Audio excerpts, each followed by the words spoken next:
បបកញ្ញាថៃដែលឯងមើលបបកញ្ញាប្រទេសខ្ញុំមកហើយពេលដែលទៅប្រកួតលើឆាកអន្តរជាតិមើលឲ្យគេបានមកកត់ធំពីឆាកអន្តរជាតិដោយភាពថ្លៃថ្នូរដោយមិនជន់ទៅលើភាគីម្ខាងគេដឹងហើយថាប្រទេសកម្ពុជានិងប្រទេសថៃកំពុងតែមានបញ្ហាជាមួយនឹងគ្នាថាគេប៉ុន្តែបបកញ្ញាខ្ញុំណាពេលដែលប្រកួតចាប់បានជាមួយនឹងសំណួរគេសួរថាតើអ្នកចង់និយាយអ្វីទៅកាន់ពិភពលោកបើសិនជាអ្នកមានឱកាសបបកញ្ញាខ្ញុំក៏ឆ្លើយទៅវិញថាបើសិនជាគាត់មានឱកាសនិយាយទៅកាន់ពិភពលោកគាត់ចង់បានជាមួយនឹងសន្តិភាពមិនចង់ឲ្យប្រទេសវៀតណាមមួយមានសង្គ្រាមនឹងគ្នាជាក់ស្ដែងគឺគាត់បានឃើញសង្គ្រាមរវាងកម្ពុជានិងប្រទេសថៃផ្ទាល់នឹងភ្នែកដោយខ្លួនគាត់នៅក្មេងគាត់មិនអាចដឹងឮរឿងនយោបាយអ្វីប៉ុន្តែបើសិនជាគាត់ជាប់មកគាត់នៅក្នុងរាត្រីនេះគាត់នឹងប្រើសម្លេងរបស់គាត់ដើម្បីធ្វើឲ្យពិភពលោកកាន់តែរីកចម្រើននិងប្រទេសសន្តិភាពដោយមិនមានសង្គ្រាមព្រោះថាពេលដែលសង្គ្រាមគឺវាធ្វើឲ្យប៉ះពាល់និងបាត់បង់ជីវិតមនុស្សជាច្រើនអ្នកណែគេក្មេងប៉ុន្តែគេទៅប្រកួតប្រជែងគេដោយយកខួរក្បាលទៅគេទាមទារត្រូវការសន្តិភាពហើយគេអត់ឆ្លៀតឱកាសនៅក្នុងពេលហ្នឹង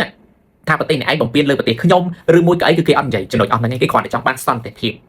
តែអត់ដូចអ្នកឯងទេប្រកួតត្រឹមតែក្នុងស្រុកទេប៉ុន្តែនិយាយពីថាអូសិតតែកម្ពុជានឹងចេះសិតតែកម្ពុជានឹងចង់ដោយសារចង់ឈ្នះចង់បានមកកត់ខ្លាំងពេកគេមិនចាំបាច់ទៅបំភ្លៃដោយប្រទេសអ្នកឯងក៏គេបានមកកត់ដែរដោយសារពិភពលោកគេមើលឃើញឆាកអន្តរជាតិគេដឹងណាថាការប្រកួតប្រជែងបបកញ្ញាគេទាមទារសម្លេងត្រូវការសន្តិភាពគេអត់ត្រូវការឲ្យប្រទេសវិវាទមានសង្គ្រាមរវាងគ្នានឹងគ្នាទេណែហើយឥឡូវនេះគឺខ្ញុំពិតជាសាទរទៅដល់ក្មួយស្រីជីងហ្វាខ្លាំងមែនទែនដែលគាត់ទទួលបានជ័យលាភីនៅក្នុងរាត្រីកាលពីជុំមិញដែលទទួលបានមកកត់ធំពីកម្មវិធី Miss Ranking Global នៅឯប្រទេសម៉ាឡេស៊ីនិយាយចំគឺយើងគេហៅថា back to back ហើយដោយសារអីគឺឆ្នាំមុនក៏យើងទទួលបានមកកត់ធំឆ្នាំនេះគឺយើងបានមកកត់ធំដែរខ្ញុំពិតជាសរសើរដល់បងអូនស្រីស្អាតឆ្លាតទាំងសមត្ថភាពទៅប្រកួតលើឆាកអន្តរជាតិអូខ្ញុំរំភើបខ្លាំងមែនទែនគឺកម្ពុជាមានមុខមកខ្លាំងមែនទែនពីមួយឆ្នាំទៅមួយឆ្នាំខ្ញុំក៏សរសើរដែរពីស្ថាប័នបងប្រុសអង្គវិចិត្រគឺគាត់បកកែរឿងការពេលដែលប្រកួតនៅក្នុងស្រុកគាត់សិលិចមក